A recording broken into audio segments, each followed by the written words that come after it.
তুই বাসাতে বাড়ি করছস? তোর মা হাসপাতাল, অবস্থা খুব খারাপ। আজান বাবা 10,000 টাকা দি তোর মার চিকিৎসা করি গিয়া। আরে আব্বা কি কও, আমার অবস্থা খারাপ মানে? তুমি জানো না আমার কাছে টেয়া নাই, তুমি টেয়া চাই বেড়াইছ। আমি হজ যাবো, তুই এটা জানোই। এমনি টেয়া পয়সা জোগাড় করতে হজতে গেলে এখন কত টেয়া লাগে তুমি জানো? কত খরচ হন। ও হজ যান দেখা শূন্য তার বানা শুরু করে দিচ্ছ, একটা একটা বানায় বানায় আলাপ করা শুরু করছো। ওখান তুমি যাও আব্বা, ওনাম টেয়া দিয়ে পেতাম না। যাও যাও যাও। কি কইলি? আমি তালবা না করতেছি। তোর মা হাসপাতালে ভর্তি, আমি জানি তোর টেহা আছে, অনেক টেহা আছে। তুই বাবা 10,000 টাকা দে, তোর মাটার আমি চিকিৎসা করে আনি। একটা টেহা ভাই তারা তুমি আমার যে টেহা দিয়ে মিলের টেহা, কিন্তু একটা টেহা যদি আমি ভেঙ্গে লাই তাহলে তো মিল ভেঙে দেবো। কত টেহা লাগবো আমার, দ্বিগুণ লাগবে তুমি জানো। তুমি মনে হয় টেহা চাইবার লেগা ধরো বাড়ি যাই বেসেছিলাম, যাওয়া নষ্ট হয়ে গেছে। যাও দেখো না।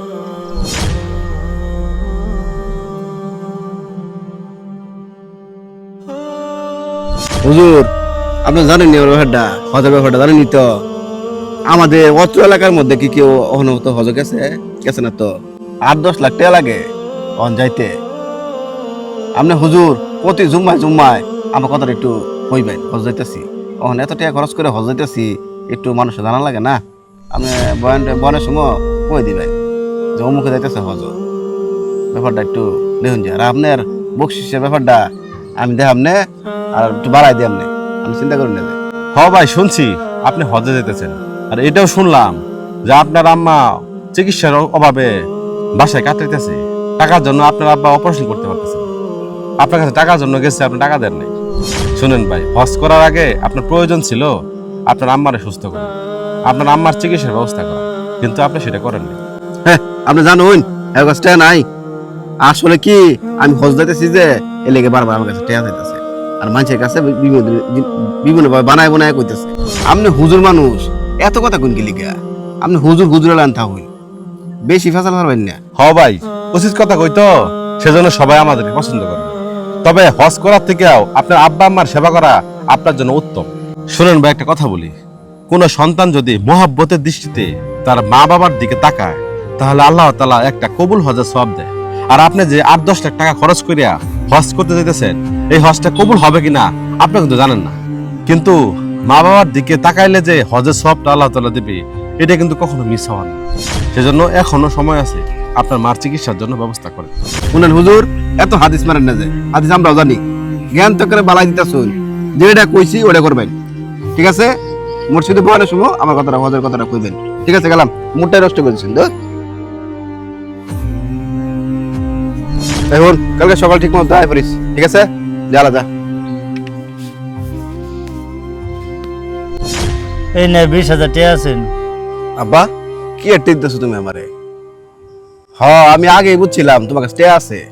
তুমি হুদাই এরকম তালবাহানা করতেছিলা, নাটক করতেছিলা না? আমি হজদান দীক্ষা। তুই না কইছস হজ যাবি, তোর কাছে টাকা নাই, নে তুই এই টাকাটি খরচ করিস। টেহা দিতেছ? তুমি আমার চিকিৎসা করছো না? আর তুমি টেহা পাইলা কই এতটি? 20,000 তাও। এই টাকাটা তোর মার আর লাগতো না। আমার লাগতো না, কে লেগে আমার চিকিৎসা করতে না? কি উল্টা পাল্টা আলাপ করতেছো তুমি? তোর মার টাকা লাগে 30,000, আমার কাছে আছিল 20,000। এই জন্য তোর কাছে 10,000 টাকা চাইছিলাম। তুই যে 10,000 টাকা দিলি না, তোর মার চিকিৎসা আবার হইল না। কিন্তু তোর মা দুনিয়া থেকে চলে গেছে, আমি আর চিকিৎসা করতে পারি না। এই জন্য ভাবলাম আমি এই টাকাতে কি করবো, সেখানে তোর মাই নাই, আমি কি করবো? এই জন্য বলছি টাকাটা তুই নেগা, আমার টাকা দরকার নাই, তুই খরচ করবি না। আব্বা মানে তুমি কি কইতেছো? এডি আম্মা নাই মানে কি কইতেছো তুমি? কি কইতেছো? আম্মা কখন মারা গেছে? আব্বা কি কইতেছো? আল্লাহ আব্বা তুমি ঠিক করে কুচু মারা গেছে, কি হয়েছে? আমি তো বুঝা পারছি না আব্বা, আমি তো ভাবছি তোমার কাছে টেহা আছে। আব্বা আব্বা আব্বা আমার আম্মা থেকে ছেড়ে তোর মারে দামনটা করি কে?